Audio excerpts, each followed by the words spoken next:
Good evening, I'm Lisa Balick. Welcome to the 10. Protesters, federal agents tonight again in conflict outside the federal ICE building in South Portland at this hour.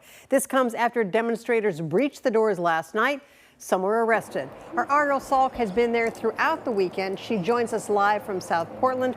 Ariel, what's the situation right now? I still see protesters there right in front of ICE. Yes, so there are a handful of protesters gathered right south of ICE. There's a few surrounding the area as well.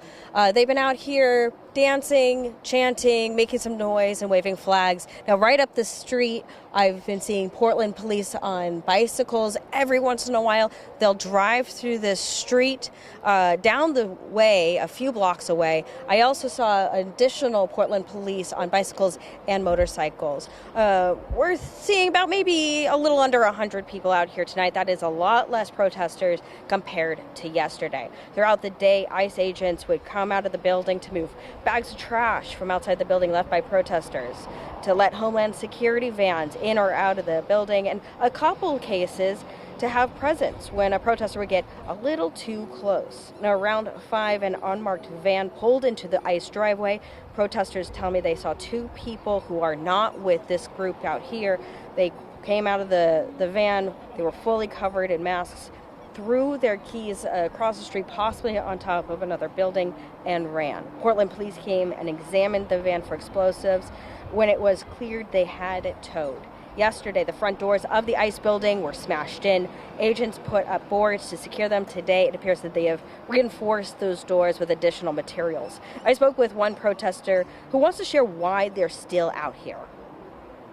They're out here putting their lives on the line because they care and love for their neighbors, that they want these people who are law-abiding people to be set free by this fascist regime. Now, throughout the day and night yesterday, ICE agents threw tear gas into the crowd. Protesters then throwing some of those canisters back at the ICE building along with bottles of water and other materials. I also saw ICE use paintball guns and rubber bullets on the protesters.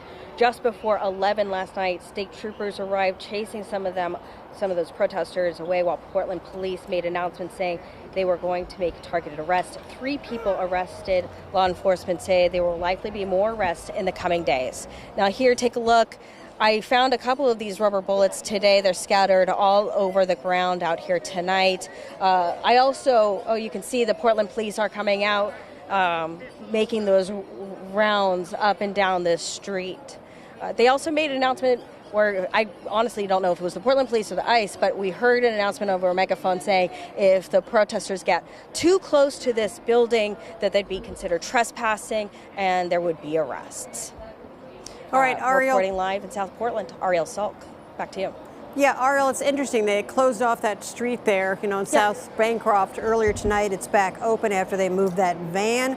It's interesting, though, those protesters are right now right outside ICE, even though it's a public sidewalk. That's where a lot of the confrontation started last night. Do you get any sense as to what's happening right now? You saw a lot of the federal agents go in, probably a shift change earlier tonight. Yeah, so I saw these are just people honking at the protesters. Every once in a while we'll see those ICE agents. I have not seen them come in and out of the building in the last few hours.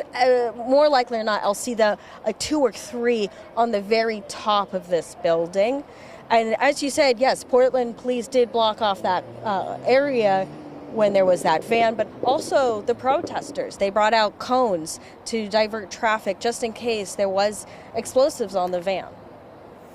All right, Ariel, thanks for staying with us, and we'll go back if there's any change in the situation. Also see you on Coin 6 at 11. Thanks, Ariel Salk, reporting from South Portland. Portland Mayor Keith Wilson responding to the violence at the Portland ICE facility, saying while he supports the right to protest and to free speech, he's not afraid to take steps to stop criminal behavior. A statement from the mayor today reads in part, quote, again, this is to the violence there last night. Our officers will not be used as agents of ICE, but will intervene when criminal acts occur. Accordingly, our officers have maintained a presence at the facility during demonstrations. The mayor also went on to say Portland has not requested and does not require the intervention of the National Guard.